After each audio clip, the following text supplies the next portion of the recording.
최근에 이제 액티브 시니어라는 말들이 많이 나와요. 사실 네. 이건 뭐 일본뿐만이 아니라 지금의 노년층은 역사상 가장 건강한 네. 세대고 역사상 가장 돈이 많은 세대예요. 네. 그렇기 때문에 일본도 이제 액티브 시니어들이 뭐 자기 삶을 영위해 나가는 과정에서 좀 그 약간 좀 우리가 참고할 만한 어떤 네. 뭐 트렌드 같은 게 있으면 그 부분도 간단하게 좀 네. 소개해 주시죠. 몇 가지. 정말 액티브 시니어가 지금 많이 있는데 90세 남성 서퍼도 있고 서핑을 즐기는 서퍼. 예. 근데 저는 제가 서핑 한 번도 안 해봤어요. 사진을 보니까 몸이 90세인데도 그쵸. 너무나 이렇게 단련이 돼 있더라고요. 이게 예. 균형을 잘 잡아야 되지 않습니까? 맞습니다. 예. 그다음에 뭐 99세 남성 수영 선수도 있고 93세 이분은 여성인데 현역 헬스장 트레이너도 야. 일하시고 예. 또 101세인데 그 현역 화장품 판매 사원도 있고 와카미야라고 하는 그 분이 있는데 이분이 89세 여성인데 정년 후에 프로그래밍을 배워서 2017년에 고령자를 위한 앱을 개발했어요. 그래서 세계 최고령 앱 개발자 예. 이런 분도 계시고 정말 그 특히 자영업자는 정말 90세 이상 돼도 일하시는 분이 너무 많더라고요, 일본에. 그런데 100세 이상 취업자 수가 어느 정도 될 거라고 저는 한 생각합니까? 번도 상상 못 해봤어요. 네. 100세 이상 취업자가 있다라는 것 자체는. 이게 일본에서 5년마다 한 번씩 그 조사를 네. 하더라고요. 그래서 2020년에 100세 이상 취업자가 그 406명이나 돼요. 그러면 이제 올해 2025년에 또다시 조사할 건데 이게 아마 엄청 더 증가. 그러니까 정말 말 그대로 평생 현역이네요. 예, 이게. 평생 현역. 평생 현역인 거예요. 네.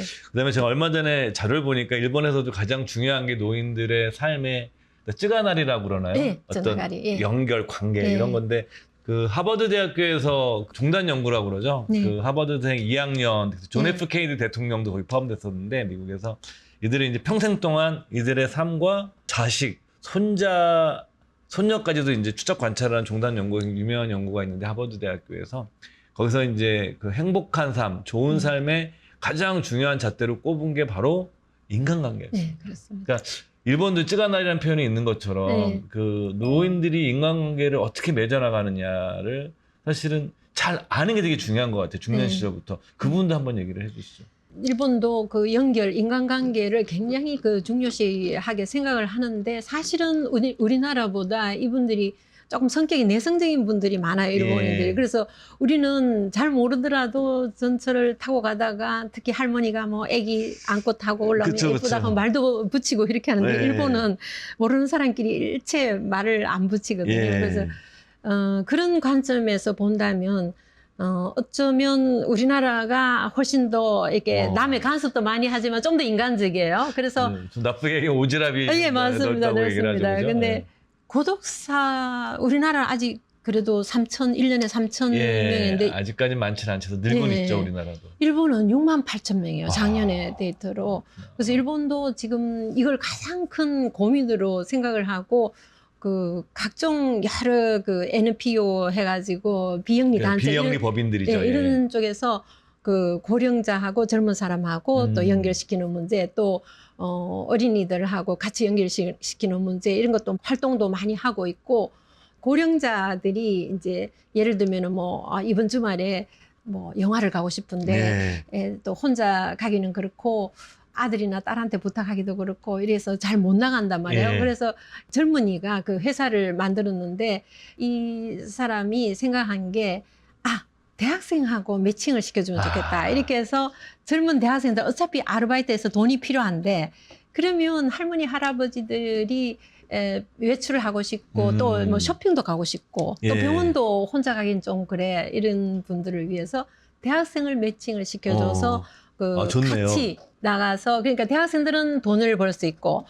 고령자들은 정기적으로 나는 말벗만 되어줘도 예. 좋아 이렇게 해서 이제 또 연금도 받으시니까 예. 한 2시간 정도 서비스를 받고 한 만엔 할인하는 기간 동안 한 7,000엔 그러니까 한 예. 7만 원 정도 예. 주고 이렇게 하면 대학생들이 와서 스마트폰 사용 방법도 다 가르쳐주고 굉장히 지금 그 이용하는 분들이 늘어나고 있어요. 학생들도 또 굉장히 인기가 있어서 예. 거기에 등록한 학생 수만 2,000명이 넘어요. 예, 이런 식으로 그 굉장히 만들어 나가려는 관계를 예. 형성해 나가려는 그런 서비스도 지금 많이 지금 예. 탄생이 되고 있습니다.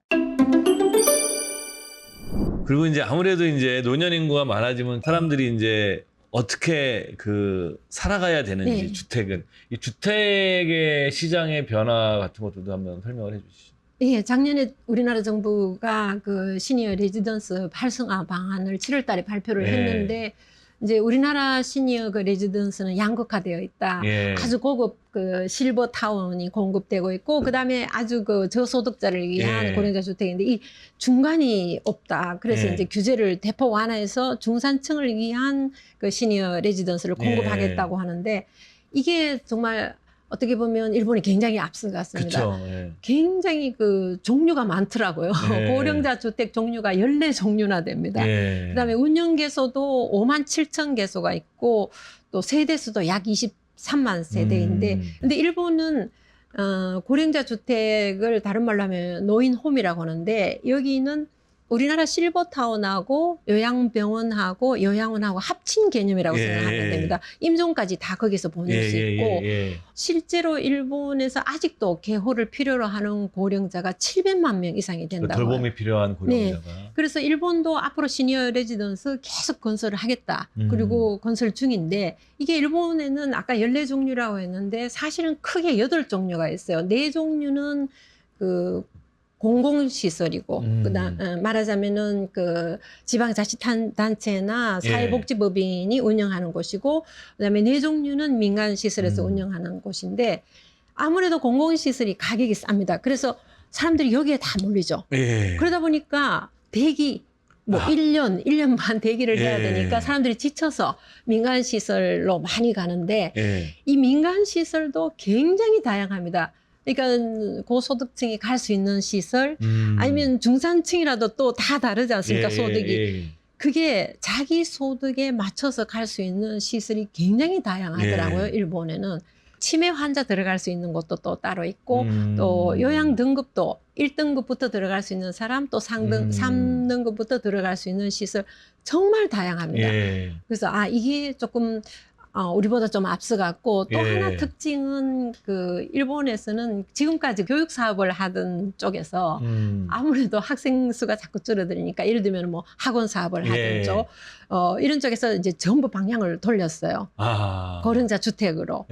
그다음에 손해보험회사라든지 증권회사도 이 고령자 주택에 이제 많이 그 건설을 하고 있는데 민간 그 시설 운영회사 중에 대기업 3개 회사가 있는데 1등하고 3등은 원래 교육사업을 하던 곳이고 2등이 손뽀케어라고 해서 손해보험 재팬 회사의 자회사입니다. 그래서 또 다이와증권이라고 해서 이게 굉장히 오래된 일본의 역사가 2등 증권사죠. 오래된 여기도 100% 자회사로 굿타임 리빙이라는 회사를 만들어서 이게 많이 짓고 있는데 관동 지역에 그러니까 동경 주변 지역에 17개소 지금 짓고 있고 관서 지역 그러니까 오사카 주변을 16개소 짓고 증권사도 이런 사업을 하네요. 네, 이런 사업을 하고 또 뭐 당연하겠지만 부동산 회사도 지금 많이 이런 사업을 많이 하고 있습니다. 끝으로 교수님이 보시기에 일본의 초고령 사회를 옆에서 지켜보셨잖아요. 또 어떤 현재도 일본에 계신데 정말 우리가 성공적인 노후를 위한다면 뭐를 좀 신경 써서 준비해야 될지 끝으로 그 조언을 좀 해주시죠. 제가 보기에는 그 2가지 측면에서 벤치마킹을 하는 게 좋지 않는가 생각합니다. 첫 번째로는 그 역시 그 연금 개혁 성공적으로 100년 안심 표방을 했는데 그러면 100년 동안 국민들이 안심하고 살아갈 수 있도록 하나의 그 제도를 만든다는 거는 하루아침에 이루어지지 않고 또 그 사회적인 합의가 충분히 이루어지는 그렇죠. 충분히 검토 후에 우리나라 실정에 맞도록 그렇게 연금 개혁을 잘 이뤄내야 된다는 생각. 그다음에 2번째는 아까 말씀드렸지만 그 시니어들이 안심하고 살 수 있는 시니어 레지던스 이 공급이 굉장히 일본은 잘 되어 있다고 하는데 일본이 요즘 재미있는 경향이 그 과거에는 70대, 80대가 요양원을 견학을 하는데 요즘은 그 50대가 미리? 요양원을 그러니까 투어를 많이 간다고 해요. 예. 주말에 그 일을 하지 않을 때 말하자면 자기 인생은 자기가 책임을 진다는 자기가 예. 충분히 돌아보고 납득이 되는 곳을 예. 가겠다고 하는 건데 이 투어가 제가 들여다보니까 하루에 이제 아침에 뭐 9시까지 다 어디에 모여라면 거기에 모여서 한 3군데에 돌아요. 요양 우리나라 같으면 요양병원, 뭐 실버타운 예. 이렇게 해서 3군데 돌고 점심 식사 나오고 하는데 보통 그 비용이 한 한국 원화로 하면은 하루 투어 하는데 10만 원에서 한 20만 원 아. 이렇게 해서 이게 굉장히 많은 50대들이 이제 투어를 예. 한다고 해요. 그래서 이제 자기의 인생은 자기가 뭐 디자인하고 또 죽을 때도 자기가 인생을 마무리하겠다 하는 게 일본이 지금 굉장히 예. 확산이 되고 있는데 그래서 그 두 가지 우리나라가 좀 빨리 벤치마킹해서 예. 우리는 또 시작하겠다고 마음만 먹으면 우리나라 후다닥 하니까. 굉장히 잘하니까 예. 빨리빨리 예. 그렇게 그런 사회가 됐으면 합니다. 지금 이제 사회적 과제 2가지를 말씀해 주신 예. 거예요. 연금 개혁, 그다음에 시니어 주거 공간. 예. 이건 사회적 과제고 개인이 준비를 한다고 그러면은 예. 어떤 것들을 좀 준비라고 할까 마인드를 들까 이런 예. 걸 가져야 될까요? 예. 일본에는 그 아까 말씀드렸지만 연금을 풍족하게 받지 못합니다. 연금 개혁이 이루어지기 이전 예. 지금 80세 이상인 분들은 연금으로 생활할 수 있었습니다. 예. 근데 80세 이하인 분들은 연금 개혁이 이루어져서 본인들이 연금을 조금밖에 못 받는 거죠. 평균 제가 조사했는 걸 보니까 거의 한 30만 원이 필요합니다. 예. 그런데 실제로 연금 받는 금액은 한 20만 원밖에 못 받으니까 평균 한국 원화로도 50만 원에서 100만 원은 본인이 아르바이트 하거나 일주일에 한번 3일 정도 아니면 5일 정도 일을 해서 벌어야 하거든요. 이게 벌거나 아니면 제가 사적연금을 잘 준비해 놓거나. 물론입니다. 예. 그런데 이제 사적연금을 그동안 준비를 못했으니까 아까도 말씀드렸지만 예. 임금이 안 올라갔어요. 예. 그래서 대부분이 이제 평생 현역을 해야 된다는 마음가짐을 많이 가지고 예. 있는 것 같아요. 그래서 실제로 일본도 작년에 NHK에서 방송을 했는데 100세 예. 곱하기 100명 해서 그분들이 어떻게 그 건강을 유지하는지 예. 어떤 식사를 하는지 그 일하는 분들도 취재도 많이 하고 이렇게 해서 요즘 그 서점에도 나는 아직도 현장에서 일하고 있다는 이름 책도 많이 나오고 있고 그래서 아마 평생 현역이라는 게 어떻게 보면 일본인들은 좀 당연하다고 생각하고 예. 살아가고 있다는 그런 느낌이 예. 들었습니다. 네.